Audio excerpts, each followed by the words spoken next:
single video, but sometimes I just don't feel like wearing makeup and getting ready.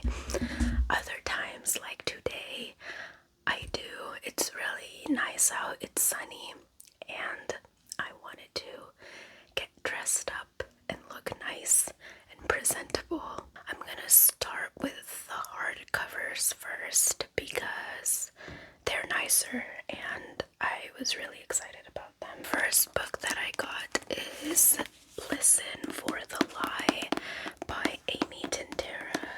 So listen for the lie.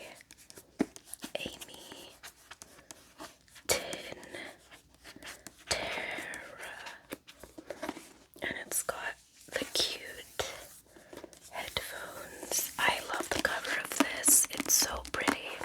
I'm gonna read you the synopsis.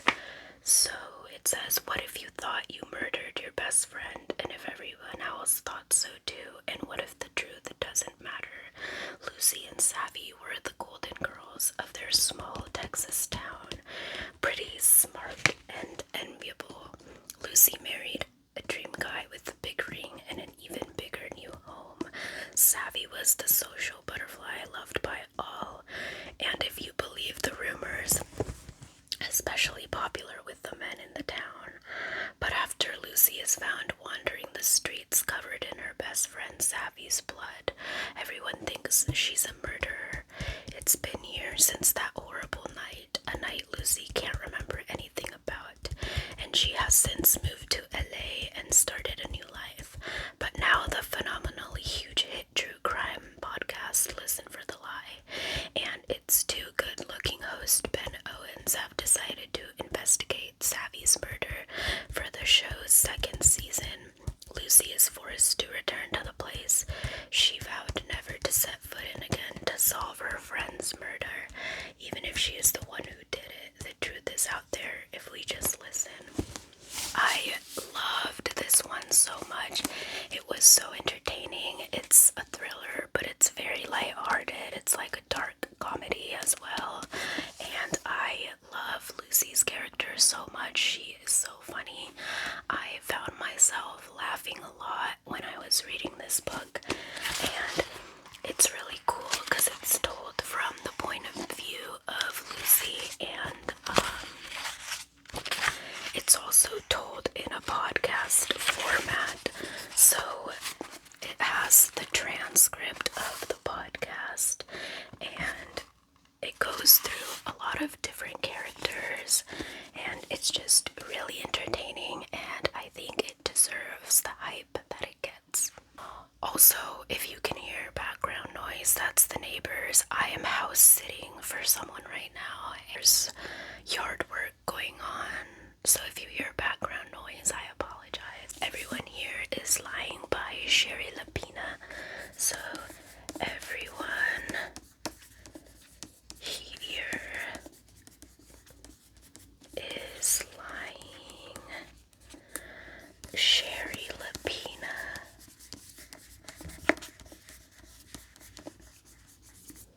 This is a thriller about this man named Will who is having an affair, and his affair partner just ends it out of the blue, and so he's having a rough day, and he comes home to find his 12-year-old daughter. I think she's 12. She's home early from school, and it just sets him off. He gets triggered, and then hours later the daughter is reported missing, and so this follows multiple characters as they are trying to figure out what happened to this girl.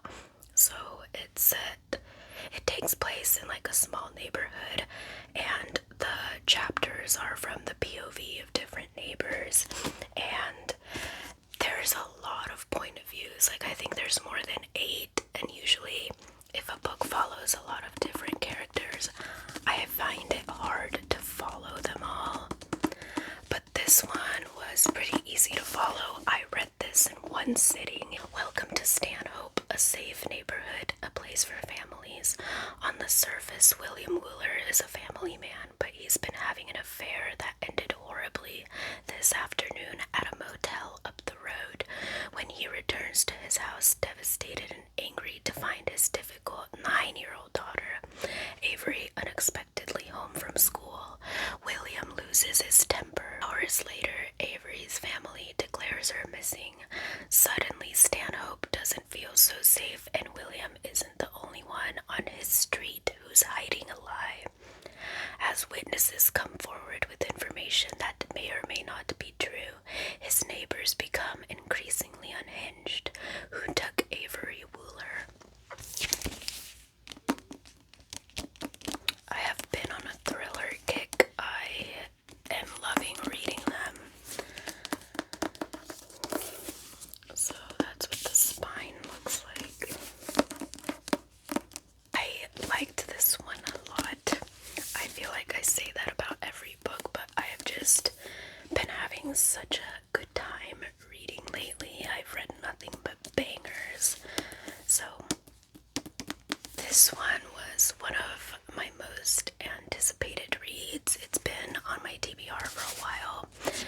It is Vampires of El Norte by Isabel Cañas. So, Vampires of El Norte, Isabel Cañas. I love the cover of this. It is beautiful, and it feels scratchy, but this is about vaqueros and vampires, so cowboys and vampires basically.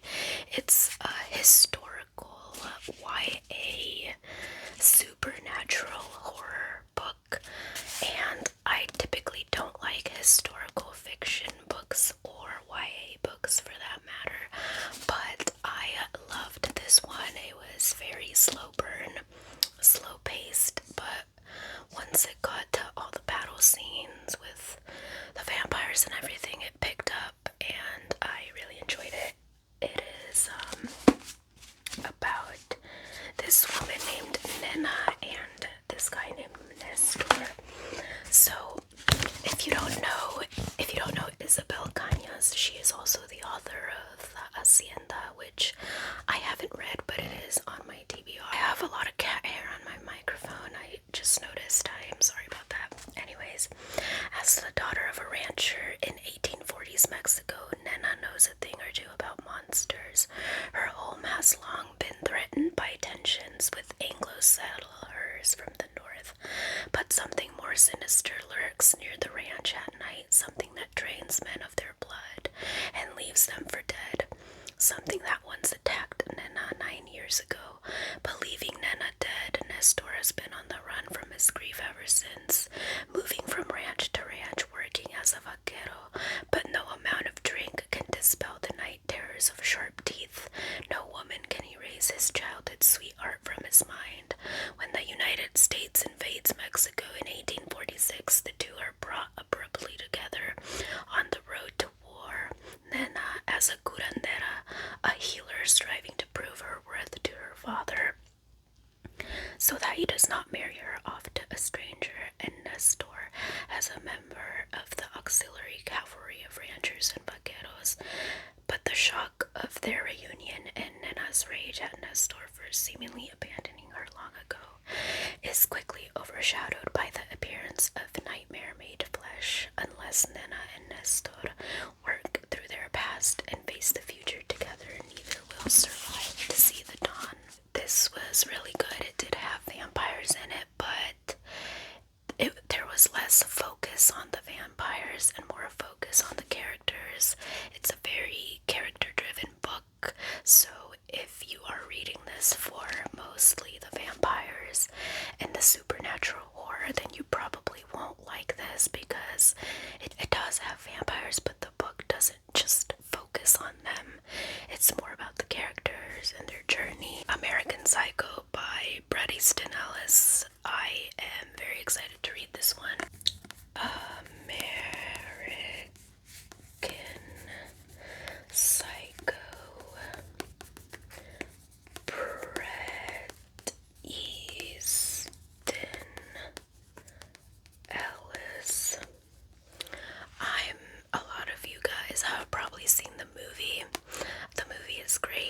I've never read the book, and I've heard that the book is more disturbing than the movie.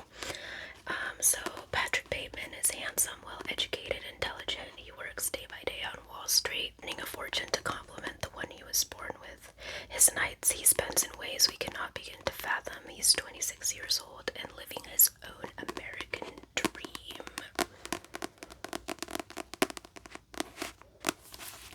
I love the cover of this. I can't wait to read this. It's only 400 pages. I might start this one next. Dark Matter by Blake Crouch. Dark Matter.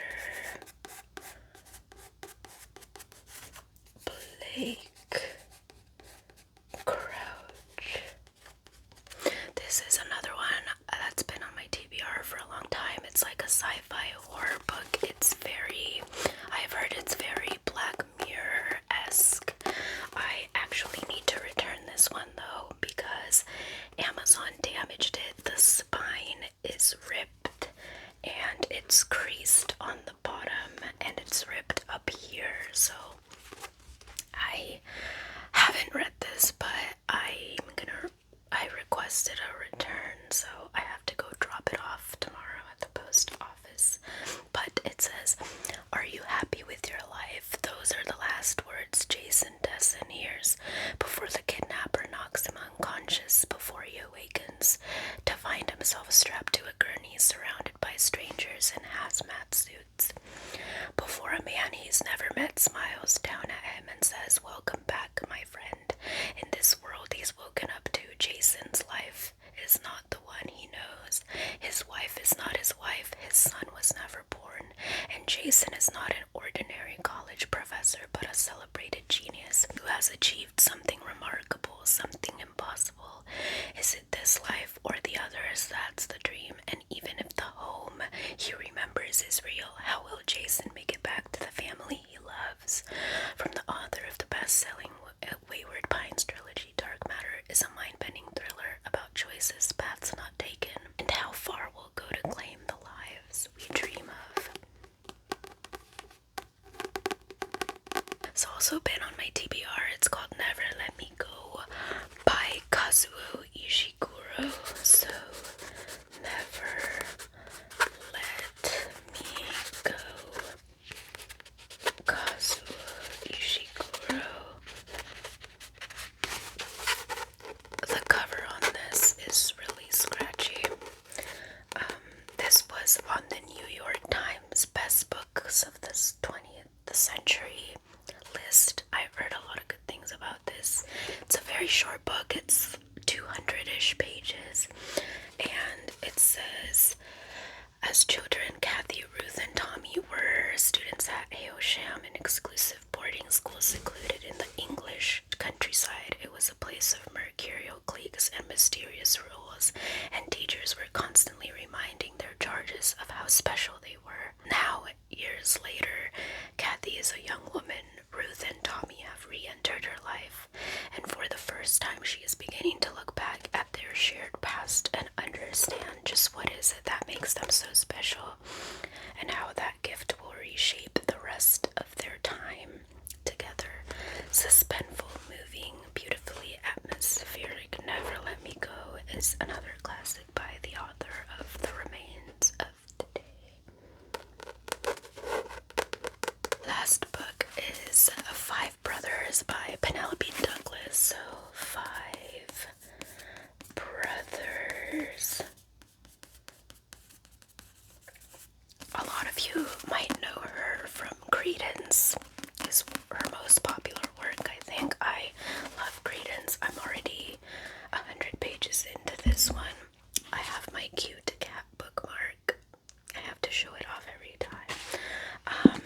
But it's basically about this girl named Christian. On the other side of town, in the dark glades under the rain, Megan is the oldest 31 ex-Marine. I don't think I've ever seen him smile. Army is 28, a single dad with the most beautiful green eyes. He has no idea who he is, if not a Jaeger brother. Iron will be in prison soon. You'd never think it to meet him. He's a nice guy